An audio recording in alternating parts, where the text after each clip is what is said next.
And it goes a little something like this. Hey, Motives, how we doing today? Y'all out here got to the dang. I'm always singing, right? That's ridiculous. I can't help it. I love it. But it's honestly because I be feeling so good. I hope y'all guys feeling good. Sending love, light, and healing to you as always. Thanks for your support. You are genuinely appreciated. Please feel free to write in, comment, review, like, subscribe, share. Whoever might need to hear a couple words from a friend from afar. Just because I am in Jersey doesn't mean that I'm not right around the corner. I'm in wherever you need me to be. All you got to do is click that link, okay? Now let's get into it. So for the month of February, you already know, I am going to just be saying some quotes from just dope as Black people for Black History Month.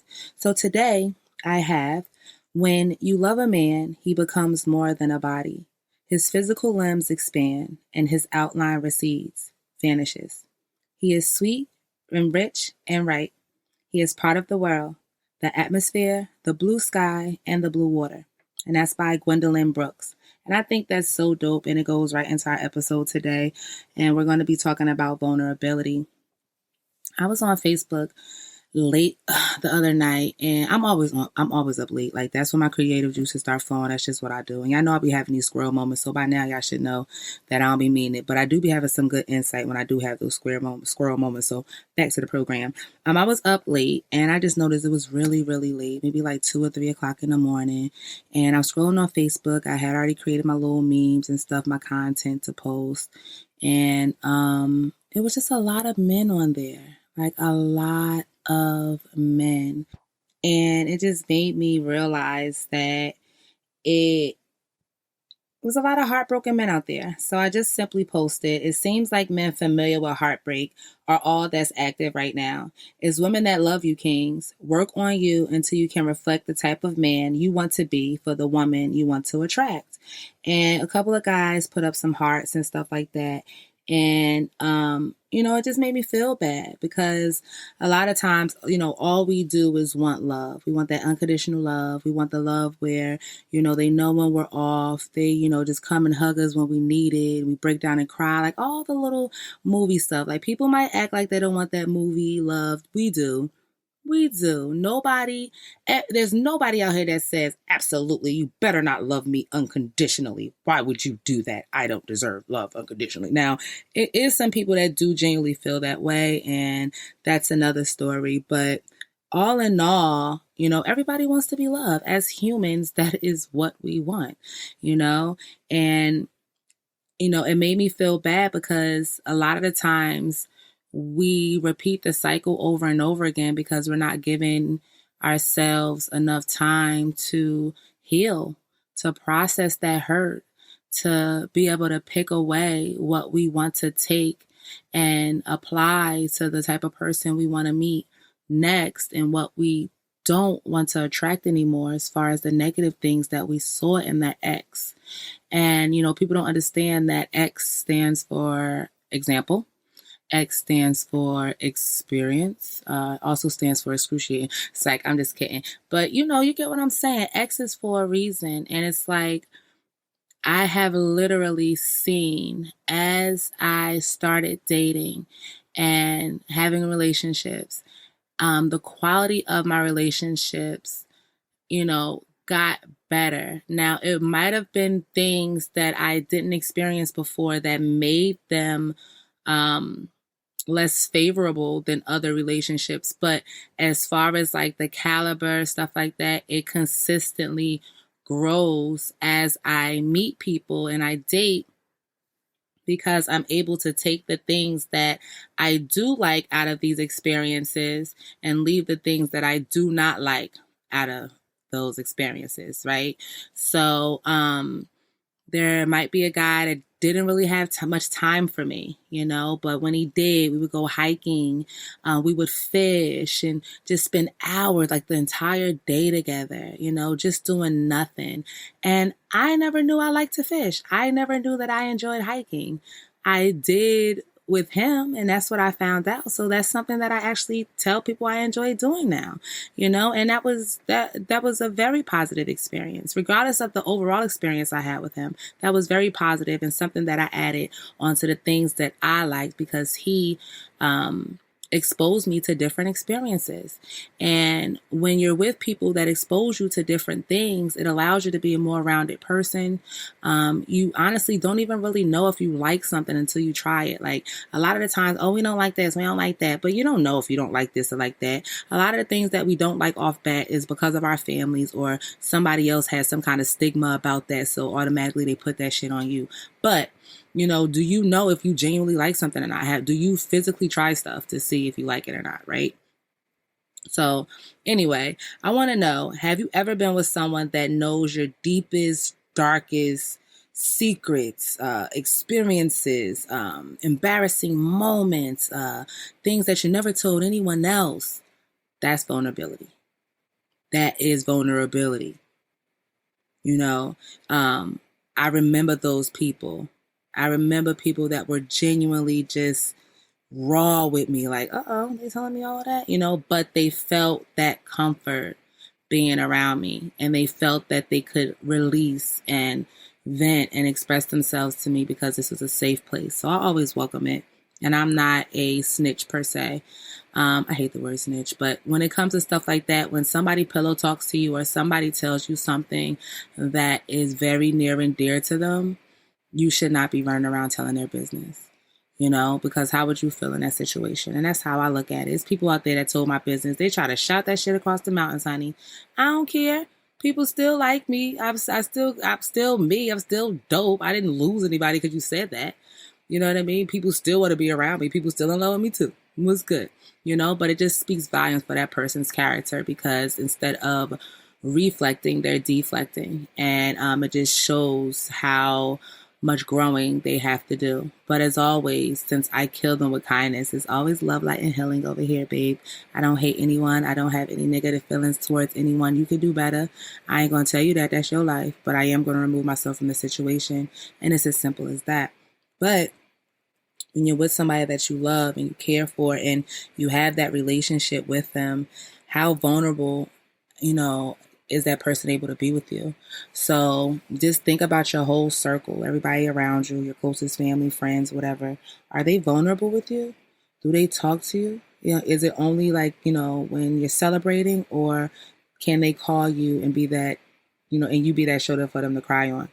Can they call you and be able to tell you like, oh my God, girl, I'm about to leave this job, or, I think I'm about to move across the country, or is it only like, hey, you want to go out and have some drinks? Like, do they consider you an associate, or they're just, they know you or have a relationship with you because you're family, your blood, or do they genuinely look at you like a friend? Do they consider you somebody that they can run to? Because a lot of people don't understand that you have friends, but you might be a friend to somebody, but they ain't necessarily a friend to you, So I would say for me, vulnerability is definitely one of the most intimate things that you can do with someone. To me, it trumps sex and all of that. I feel as though if I'm able to be vulnerable with you, I know that I could truly build with you. I know that you can hold water. I know that it could possibly be us against the world. But typically women, we most of the time we feel vulnerable with men. I don't know if it's just because we're women automatically. Like when you're with a man, you have to in some way feel protected by him to be with him. Not to say, that sometimes that is not the case, and it's the last person that protects you, or, all that stuff. Shout out to all domestic violence survivors. I am one myself. But, they take that vulnerability that we give them and they're manipulative with it. And that's how it turns into all of this other craziness. So, we always hear about it with women, women being vulnerable with men and men taking advantage or whatever the case may be. But how many times do we hear that with women? That women can't accept or don't know how to handle a man that's being vulnerable. And, it's definitely a thin line because a lot of men want to deal and process stuff on their own. As women, we always want to be a fixer. What's wrong, honey? What can I do? And sometimes they just need a minute to think of it on their own, figure it out on their damn own. They'll be all right. Ain't nothing to do with you. They'll be back.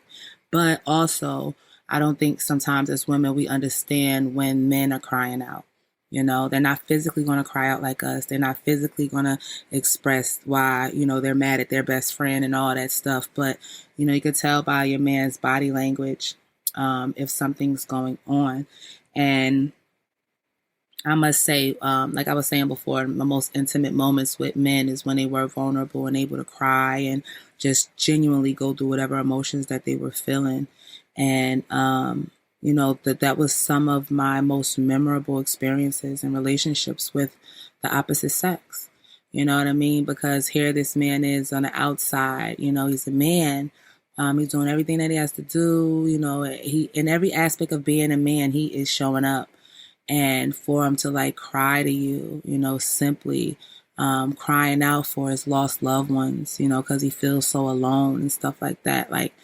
That shit tugs on your heartstrings, and, it's always uncomfortable when someone's crying and, you don't know what to do. You don't know what to say. All you can do is try to console them, so literally just letting him lay in my lap, while I rubbed his back and my pants were soaking wet when he was done. He laid there for an hour, but I think that created a bond between us that will never go anywhere because he was able to have that release with me for his lost loved ones. And I never would scold him for it. I think that's one of the sexiest human, intimate things that a man can do with a woman, because it's not usual. It's not something that happens all the time. So I said that to say, ladies, hold on to your man when he's having a breakdown. Release. Crying is releasing for everybody. Everybody. So don't you sit here and you boo-boo, ha-ha, kiki, when you could go through all the notions, but that man can't. He's human. That's just like men that don't like us burping or pooting in front of them and stuff. If you don't get out my damn face, I am a human like you. If we just ate, I gotta go to the bathroom like you do, bruh. You know what I mean? I understand we just getting to know each other, all that. Yes, you're still feeling it out, but I am not about to be leaving your house to go home to take a dump and come back. No, if I gotta go home and do that, I'll see you tomorrow. But besides that, there go that squirrel moment again. Besides that, your men should know that they can just lean on you.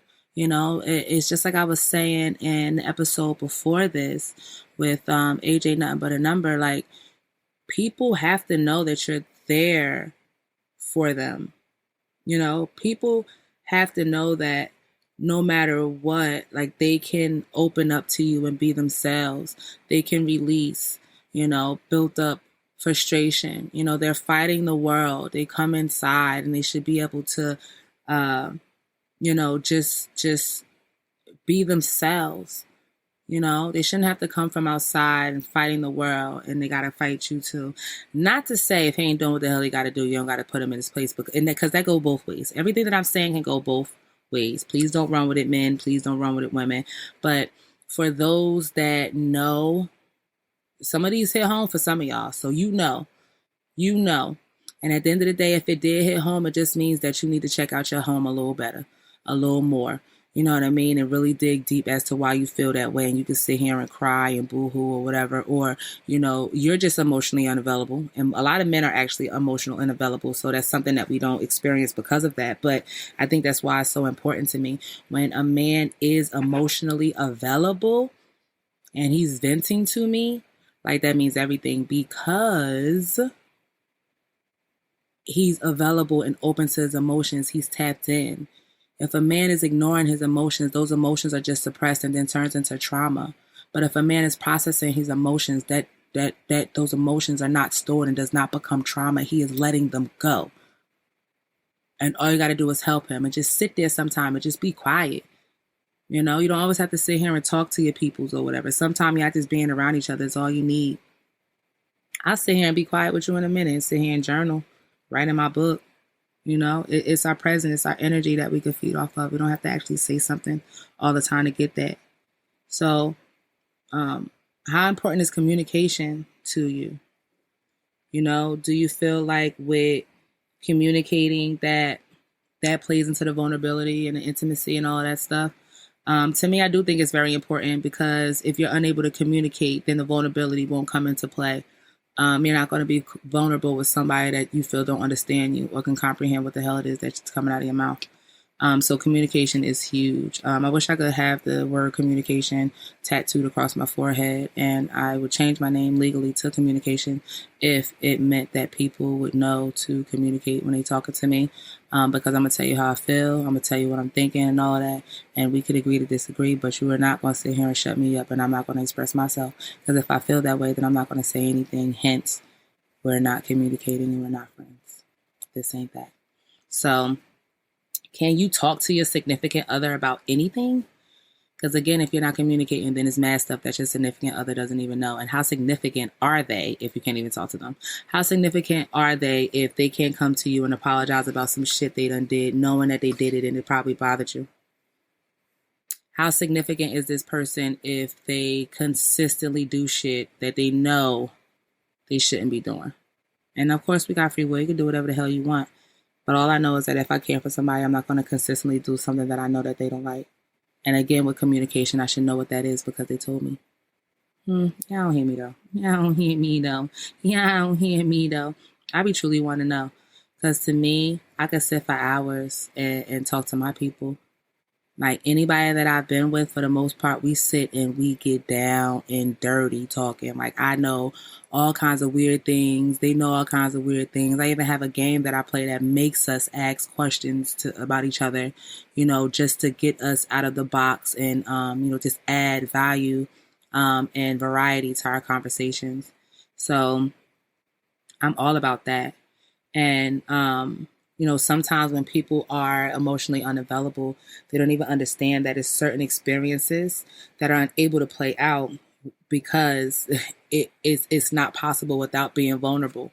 So you think about all of the people that's emotionally unavailable, and it's mad people that done bypass them or that they can't truly connect with, that is for them simply because they are emotionally unavailable, hence unable to be vulnerable. And stuff like that. And I mean, it is like physical vulnerability, stuff like that. But yeah, I know for the most part, I'm not talking about materialistic shit. I do, but to an extent, it's like maybe if it's 5 layers, that might be one of them, but it's not the most important ever. Because you already know, for the most part, we could take care of ourselves, right motives? All right. And if we can, we're working on the right motives. All right, then, so I think that vulnerability is the greatest form of intimacy. I absolutely love to be vulnerable. I'm a little clingy when I know you're vulnerable. When I gotta be vulnerable, baby. Like I could be vulnerable with you. Like I like to go to hotels and jacuzzis and let's have a whole romantic thing. Like I play the whole Valentine's thing. Y'all know gotta be Valentine's Day. Like not at all. Short story. I conceived my son on Valentine's Day. He was born on December 14th. 40 weeks to the T. 10 months to the T. So, yeah, your girl just happens to be fertile around that time. So, anyway, but, yeah, I love, I'm just a hopeless romantic, not hopeless. I would say I'm a romantic that has hope. But yeah, let's try to crack into ourselves a little more, start being a little vulnerable or a little more vulnerable with the people around us. It's a crazy world out here, guys, and so many of us feel alone. So many of us feel so isolated. And there's nothing wrong with solitude if that's what you want. But if you feel like you're in quicksand or a black hole and you can't get out of it, like you don't know who that person is, talk to your people, love on your people. As always, always love. To respond to a question, make a suggestion for an episode, to be a guest, or give feedback, reach out to us at info@tonemotivates.com. You can also find us on social media at Tone Motivates on TikTok, Instagram, Facebook, and YouTube, and at Shades of Tone _podcast on Instagram and Facebook. And as always, you can find us at tonemotivates.com, where all of those links are as well.